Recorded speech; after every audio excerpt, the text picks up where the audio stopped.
후대한다는 의미가 무엇이냐 하면은 히브리 말로 게몰이라고 하는데, 게몰은 어떤 상대에게 선한 것이나 악한 것으로 행하는 것, 혹은 상을 주거나 벌을 내리는 것, 그런 개입하는 것을 갖다가 게몰이라 말합니다. 그래서 후대하신다 하는 것은 참견하시고 관여하신다, 이런 의미가 있는 겁니다.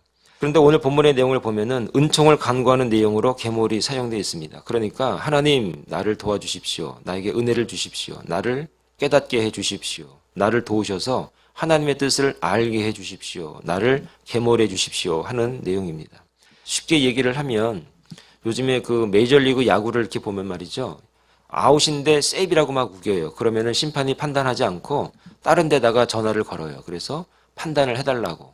그래서 조금 있다가 화면을 보고 그쪽에서 판정은 납니다. 아웃이라고, 세이브라고. 그렇게 판정을 해서 가르쳐 주는 그 상태를 갖다가 게몰이다, 그렇게 말을 하는 겁니다. 상황에 있어서 중간에 들어가서 그것을 클리어하게 나타내주고 해결해 주는 상황을 게몰이다라고 하는 겁니다. 그런데 오늘 시편 기자가 오늘 하나님에게 게몰해 달라고, 하나님에게 나에게 들어오셔서 나를 판정해 주시고 나에게 이런 하나님의 개입을 요구하는 그 내용이 본문의 내용인 것입니다. 그렇다면 하나님께서 이렇게 시편 기자의 말을 들으시고 하나님의 인도를 받길 원했던 그 시편 기자에게 하나님은 어떻게 개입하셔서 오늘 우리의 삶을 주관하시고 인도하시는가, 그것을 깨닫고 알아갈 수 있는 그런 귀한 시간 되기를 바라겠습니다. 첫째는 우리의 눈을 열어주신다. 18절 말씀에 보면 이렇게 기록하고 있습니다. 내 눈을 열어서 주의 율법에서 놀라운 것을 보게 하소서, 그럽니다. 율법에서 놀라운 것을 보게 해달라. 이 요청은 무엇입니까? 내가 내 뜻대로 보게 되는 것이 아니라 내 눈을 열어주시는 하나님의 판단과 하나님의 인도를 받아서 하나님의 은혜로 내가 하나님의 말씀을 보기를 원합니다 라고 하는 겁니다. 내 눈을 열어달라고 하는 그런 간청이 있습니다. 여러분, 시편 기자가 눈을 감고 있는 기자가 아닙니다. 여기서 말하는 내 눈을 열어주소서 하는 것은 지금까지 눈을 감겨 있었기 때문에 눈을 떠달라고 하는 의미가 아니라 지금까지 하나님의 말씀을 봐도 하나님의 말씀의 인도를 따라가도 하나님의 뜻을 몰랐던 그런 답답함을 오늘 우리에게 이야기하고 있는 것입니다. 그래서 오늘 어려움과 고난과 시련 가운데 있는 이 시편 기자가 하나님, 이 상황을 통해서 어떻게 내가 헤쳐나갈지에 대해서 내 눈을 열으셔서 내가 하나님의 말씀을 바라볼 때에 내 눈을 열어주셔서 그 말씀을 이해하고 깨달아서 그 말씀을 따라가는 확신과 은혜를 허락해 주시옵소서라고 하는 하나님의 계모를 말하고 있는 것입니다. 오늘 저와 여러분들이 인생이라고 하는 그 삶을 살아가다가 어느 날 갑자기 하나님으로부터 오는 깨달음이 있습니다. 그 깨달음을 경험했을 때 얼마나 나에게 기쁨이 있고 확신이 있고 그리고 정말 주님 앞에 영광이 되는 삶을 살아가게 되는지 모릅니다. 그래서 오늘 시편 기자가 답답함을 호소합니다. 내 눈을 열어주시옵소서. 이 상황을 내가 정말로 하나님의 뜻으로 바라볼 수 있는 정확한 시각과 은혜를 저에게 허락하여 주시옵소서. 하나님의 말씀 가운데 이런 여러 가지 증거가 있는데 이 증거를 그동안에 내가 읽었던 그런 은혜로만 읽지 않게 하시고 그 안에 정말 나를 향하신 하나님의 뜻을 이해하고 깨달을 수 있는 하나님의 그 눈을 허락해 주시옵소서. 하나님이 이렇게 깨달음을 주시기 위해서 사용하는 방법이 몇 가지가 있는데 그 첫째는 고난이라는 것을 사용하십니다. 오늘 본문에 시편 119편 67절에 보면 이런 말씀이 있습니다. 고난 당하기 전에는 내가 그릇 행하였더니 이제는 주의 말씀을 지키나이다. 하나님께서 그래서 여러 가지 우리의 눈을 뜨게 하는 방법이 있는데 그게 무엇이냐? 고난을 이용하십니다. 고난 당하기 전에는 하나님이 중요한지, 말씀이 중요한지, 교회가 중요한지, 내가 믿는 이 예수 그리스도께서 나에게 어떤 분인지에 대해서 잘 몰랐는데 고난 당하고 나니까, 시련이 다가오니까, 직업을 잃어버리니까, 병이 생기니까, 여러 가지 나에게 다가오는 여러 시련이 있으니까 그때 하나님을 의지하고 바라보고 그때 그냥 스쳐 지나갔던 그 말씀이 어느 날 내 마음속에 팍 부딪혀서 그 말씀을 부여잡고 눈물 흘리며 기도할 수 있었던 그런 시편 기자의 그 마음을 우리에게 주고 있는 것입니다. 사랑하는 여러분, 오늘 저와 여러분들이 이 땅에 살면서 알 수 없는 그런 안개 같은 인생을 살아갈 때에 우리가 하나님의 개입을 우리가 간구하기를 바랍니다. 어떤 것을 간구해야 되는 것인가? 내 눈을 열어주시옵소서. 정말 내가 이 고난을 이겨나갈 수 있는 힘과 용기와 은혜를 허락하여 주시옵소서. 그래서 내 눈이 열려서 주의 말씀을 바라보고 그 말씀을 의지하고 이 어두움을, 이 고난을 헤쳐나갈 수 있는 힘과 용기를 주시옵소서. 그렇게 간구하고 기도할 수 있는 저와 여러분 되기를 바랍니다. 또한 시편 119편 12절에 보니까 주의 율례들을 내게 가르치소서. 그럽니다. 하나님, 내가 이렇게 배우지 못하고 학식이 부족해서 어떤 말씀이 어떤 것인지 제가 이해하지 못합니다. 이 말씀이 나에게 주어졌지만 이게 무슨 말인지 도대체 모르겠습니다. 지혜의 영을 허락하여 주시고 가르치는 영을 허락하여 주시고 또 가르쳐주는 사람을 나에게 붙여주셔서 정말 이 말씀을 통해서 내가 힘을 얻고 능력을 얻고 하나님의 나라를 바라볼 수 있는 그런 가르침을, 은혜를 허락해 주시옵소서.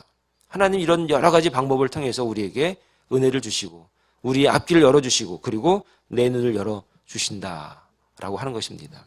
사랑하는 여러분, 하나님의 계획은 갑자기 어느 날 정말 하늘에서 누군가가 큰 능력자가 나타나서 우리를 이렇게 저렇게 끌고 가는 것이 아니라 우리로 하여금 우리의 눈을 열어서 우리가 스스로 나아갈 수 있는 힘과 능력을 주시는 하나님이라는 사실을 여러분 믿고 그 하나님 앞에 우리 눈이 열리고 정말 주의 영안이 열려서 하나님의 뜻을 온전히 구분하고 판단해낼 수 있는 힘과 은혜가 오늘 저와 여러분들에게 임할 수 있기를 간절히 축원을 드리겠습니다.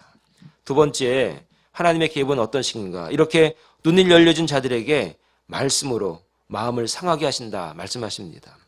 자, 20절 말씀을 한번 우리가 다 같이 한번 읽어보겠습니다. 시작. 주의 규례들을 항상 사모함으로 내 마음이 상하나이다. 그랬습니다. 주의 규례들을 항상 사모하는데 어떻게 내 마음이 상합니까? 여러분, 하나님의 말씀이 내 마음을 상하게 하는 것입니까? 우리 어머니가, 아버지가 항상 자식들을 상하게 하는 것이 그게 맞는 것입니까? 오늘 문장을 읽어보면 이 상한다고 하는 그 의미가 그럼 어떤 의미인가를 좀 알 필요가 있습니다. 이 상한다고 하는 의미가 가르사, 이렇게 히브리 말로 읽습니다. 이건 몰라도 되지만, 근데 이 상하다라고 하는 이 동사의 의미가 어떤 의미가 있냐면 계속해서 문지르다, 그런 의미입니다. 여러분, 글자가 틀렸는데 잘 지워지지가 않아요. 그러면 뭐 어떡하죠? 계속해서 문지는 거예요. 또 어떤 의미가 있냐면은 계속해서 두들기다, 그런 의미가 있는 거예요. 문지르고 두드리고 조각내고 그런 의미를 갖다가 가르사, 이렇게 말하는 겁니다. 그러니까 어느 날 내 눈이 열렸어요. 주의 말씀이 내 마음에 들어왔습니다. 그 말씀을 가지고 가만히 읽어보니까, 또 묵상해보니까, 읽어보고 또 읽어보고 그 말씀을 계속해서 문질러보고 두들겨보고 조각내보니까 결국은 내 마음이 부서지고 연약해지고 가루가 되더라 하는 겁니다. 그래서 하나님의 말씀을 통해서 내 마음이 상하나이다, 이 말씀이 뭡니까? 그 말씀이 나에게 들어와서 내 마음을 상하게 하는 겁니다. 내 마음을 문지르는 겁니다. 그동안에 지워지지 않았던 여러 가지 죄악들이 문지르고 또 문지러서 그 죄들을 지워버리는 겁니다. 그동안에 굳어버렸던 내 마음이, 깨지지 않았던 내 마음이, 그 말씀이 들어와서 나를 두드리고 또 두드려서 이 상한 마음을, 이 굳어진 마음을 또 두드리고 또 두드려서 조각내고 또 조각내는 하나님의 말씀인 것입니다. 그래서 시편 기자가 그 말의 의미를 주의 규례들을 항상 사모함으로 내 마음이 상하나이다. 오늘 저와 여러분들이 주의 말씀을 통해서 얼만큼 제 마음이, 여러분의 마음이 상한 적이 있습니까? 그 말씀을 부여잡고 기도하면서 그 말씀이 나의 삶을, 내가 지금까지 살았던 그 모든 것들을 두드리고 부시고 문질러서 조각내고 부서지고 가루를 만들었던 적은 혹시 있는가 하는 겁니다. 요즘에 어지간한 말씀 들어가지고 은혜 못 받습니다. 그냥 그런가 보다, 그냥 또 저러시는가 보다, 뭐 그렇게 됩니다. 왜 그런가? 1968년도에 그 조선일보 톱기사가 하나 났습니다. 그 톱기사 내용이 뭐냐면 코미디언 구봉서 씨가 자전거를 타고 가다가 넘어져서 무릎이 깨져서 병원에 가서 치료를 받았다라고 하는 게 1968년도 조선일보 기사들 중에 톱기사입니다. 요즘에 그런 거 톱기사로 싫어요? 세월호에서 400명 죽었습니다. 이 정도는 돼야지 톱기사 되려면. 그렇지 않아요? 그러니까 요즘에 톱기사가 되려면은 어지간한 충격 가지고는 사람들이 이 충격을 못 받는 거예요. 어지간한 하나님의 말씀을 들어도 변화받지 않고 내 모습 내 이대로 사는 게 좋아, 하나님의 말씀은 그냥 말씀이고 나는 나고, 그렇게 되더라 이것입니다. 오늘 저와 여러분들은 어떻습니까? 그래서 이 시간, 이 순간 우리 교회에 저와 여러분들에게 하나님의 은혜가 필요합니다. 어떤 은혜가 필요한가? 주의 규례들을 항상 사모함으로 내 마음이 상하는 은혜가 우리 가운데 있어야 하더라. 오늘 지금 이 말씀이 우리의 마음을 두드릴 수 있는, 우리의 마음을 조각낼 수 있는 그런 말씀이 되기를 바랍니다. 그렇게 순수하게 순전하게 하나님의 나라를 바라볼 수 있는 저와 여러분 다 될 수 있기를 간절히 축원을 드리겠습니다. 세 번째는 하나님의 말씀을 묵상하게 합니다. 내 눈이 열렸습니다. 이제 주의 규례들을 항상 사모함으로 이제 내 마음이 상하게 됐습니다. 조각나게 되었습니다. 그러고 나서 이제 우리가 그 말씀의 깊이를 알기 위해서 묵상하고 또 묵상하게 되는 겁니다. 23절의 말씀을 보면 이렇게 말씀이 있습니다. 한번 다 같이 23절 말씀을 읽어보겠습니다. 시작. 고관들도 앉아서 나를 비방하였사오나 주의 종은 주의 율례들을 작은 소리로 읊조렸나이다. 여기서 비방하다는 얘기는 서로 말하다 그런 얘기입니다. 비방이라고 하는 얘기가 한 사람이 한 사람에게 막 얘기하는 걸 비방이라고 얘기하는 게 아니에요. 비방이 무엇이냐면 한 사람을 두고 여러 사람이 2명 이상이 서로 얘기하는 것, 그걸 비방이라고 말하는 거예요. 그러니까 고관들도 앉아서 자기들끼리 주의 종을 비방하는 거예요. 그리스도인을 비방하는 거예요. 예수 믿고 신앙을 지키는 것을 비방하는 거예요. 이럴 때 오늘 우리가 이런 고난이 다가왔을 때, 어려움이 다가왔을 때 이 시편 기자가 했던 그런 일이 무엇이냐? 주의 율례들을 작은 소리로 읊조렸나이다. 읊조렸다는 말이 뭐죠? 말은 못하겠고 작은 소리로 하나님 도와주세요. 하나님의 말씀을 기억하고 그 입으로 누구도 못 듣게 자기만 듣고 하나님만 들을 수 있도록 계속 읊조리는 거예요. 그래서 읊조렸다고 하는 그 내용이 그전 성경에는 묵상이다 그렇게 나와 있습니다. 하나님의 말씀을 묵상하는 거예요. 하나님의 말씀을 묵상하고 또 묵상하는 것입니다. 제가 섬겼던 교회가 한국의 달동네 위에 세워진 교회입니다. 그러다 보니까 좀 이렇게 좀 잘 못 배우시고 그런 지역이 많이 있기 때문에 그 목사님이 신방을 가서 찬양을 부르거나 말씀을 크게 막 소리쳐서 기도하거나 뭐 그러면은 컴플레인이 주변에서 막 난리가 나는 거예요. 그러니까 신방을 어떻게 했냐면 찬송가 215장입니다 하면 말은 그렇게 하지만 찬송가를 눈으로 보면서 소리 내지 않고 이렇게 찬양을 불렀던 기억이 나요. 그런데도 불구하고 가사를 보면서 소리 내지 못하지만 얼마나 은혜가 되는지 몰라요. 그래서 이 읊조렸다고 하는 그 단어를 보니까 그 옛날 그 학고방에서 함께 예배드렸던 그 성도들이 기억이 나더라고요. 소리 내서 찬양을 하지 못했지만 소리 내어서 하나님을 부르지 못했지만 그 읊조렸던 그 은혜를 기억해내는 거예요. 오늘 은혜라고 하는 것이 무엇입니까? 하나님의 말씀을 묵상한다는 것이 오늘 우리에게 무엇입니까? 하나님 사모하기 때문에 하나님의 은혜를 이제 알기 때문에 하나님을 예배해야 됩니다. 하나님을 찬양해야 됩니다. 그런데 비방하는 자들이 우리 주변에 너무나 많습니다. 이렇게 예수 믿는 것을 방해하는 자들이 너무나 많습니다. 하나님 앞에 정말로 신실하게 진실하게 나가고 싶은데 그것을 방해하는 이들이 너무나 많습니다. 그래서 읊조릴 수밖에 없는 그런 고난, 어려움. 오늘 미국 살면서 누가 읊조릴 수 있습니까? 이 읊조린다는 말이 무슨 의미인지 우리가 어떻게 알 수 있습니까? 이렇게 예수 믿기 좋은 나라에서 하나님 섬기기 이렇게 좋은 환경에서 이 읊조렸다고 하는 그 은혜를 오늘 우리가 어떻게 알 수 있습니까? 오늘 저와 여러분들에게 있어서 하나님의 말씀이 묵상이 되어지고 읊조려서라도 그분을 찬양할 수 있는 저와 여러분 되기를 바랍니다. 이것이 바로 하나님의 개입이요. 그 하나님의 개입을 통해서 은혜 받은 성도들의 자세라는 것을 오늘 우리가 알게 되는 것입니다. 24절에 보니까 주의 증거들은 나의 즐거움이요 나의 충고자이다. 하나님의 말씀을 읊조리고 깊이 묵상하니까 그 말씀이 나에게 충고자가 되더라. 그전 성경에는 이 충고자라는 말이 모사니라 이렇게 나와 있습니다. 모사. 모사가 뭡니까? 좋은 자 아닙니까? 모사꾼이 되면 안 되죠.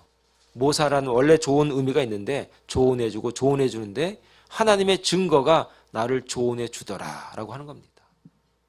그래서 내가 이제 어디로 갈 줄 알겠습니다. 어떻게 살아야 될 줄 이제 알겠습니다. 이 고백이 24절의 고백인 것입니다. 이 증거라고 하는 그 말은 의미는 뭐냐면 하나님의 약속을 의미하는 겁니다. 아, 하나님께서 이렇게 약속하셨구나. 과거에 수백 년, 수천 년 전에 하나님이 우리 조상들에게 이렇게 말씀으로 약속을 하셔서 이렇게 나를 인도하셨구나. 역사적으로 하나님의 나라를 바라보는 시각을 말하는 거예요. 그러니까 지금까지 지내온 삶을 보면서 지금까지 지나왔던 옛날 과거를 바라보면서 하나님의 역사, 하나님의 역사하심을 그가 지금 고백을 하는 거예요. 성경이 오늘 우리에게 주는 의미가 무엇입니까? 하나님께서 이렇게 인도하셨구나. 이스라엘 백성들을 이렇게 인도하셨기 때문에 하나님이 이렇게 나를 인도하실 거라고 하는 그런 증거를, 확신을 갖는 겁니다. 그것을 어떻게 얻을 수 있는가? 주의 말씀을 묵상하는 거예요. 주의 말씀을 알아가는 거예요. 주의 말씀을 바라보는 거예요. 주의 증거를 가지고 내가 확신을 갖는 거예요. 아, 지난 시간 이렇게 했는데 앞으로도 이렇게 할 줄 믿는 거예요. 오늘 저와 여러분들에게 있어서 하나님의 말씀이 무엇입니까? 주님의 증거란 오늘 우리에게 어떤 은혜와 어떤 증거를 우리에게 주고 있습니까? 그것은 앞으로 우리와 함께 하실 하나님, 앞으로 우리에게 다가올 고난 가운데서도 함께 하실 그 하나님, 우리가 떠나지만 않는다면, 우리가 죄악 가운데 거하지만 않는다면, 주의 말씀만 버리지만 않는다면 그 하나님은 분명히 우리를 부여잡고 인도하실 줄 믿는 그 믿음, 그 믿음의 확신을 가질 수 있기를 바랍니다. 사랑하는 여러분, 오늘 시편 기자가 어려웠던 모양입니다. 힘들었던 모양입니다. 무엇을 어떻게 선택해야 될지 몰랐던 모양입니다. 그래서 하나님, 후대하시는 하나님, 저에게 계몰하여 주옵소서. 인도하여 주옵소서. 제 눈을 열어 주시옵소서. 주의 말씀으로 내 마음이 상할 수 있도록 그 말씀을 바라보게 하여 주시옵소서. 말씀을 묵상하고 묵상함으로 주의 증거 가운데 확신을 갖게 하여 주시옵소서. 이것이 오늘 시편 기자가 우리에게 증거하는 하나님의 계몰이십니다. 오늘 이 은혜가 또 이 말씀이 오늘 저와 여러분들의 삶 가운데 또 우리 교회 가운데 늘 함께 할 수 있기를 간절히 축원을 드리겠습니다. 기도하겠습니다.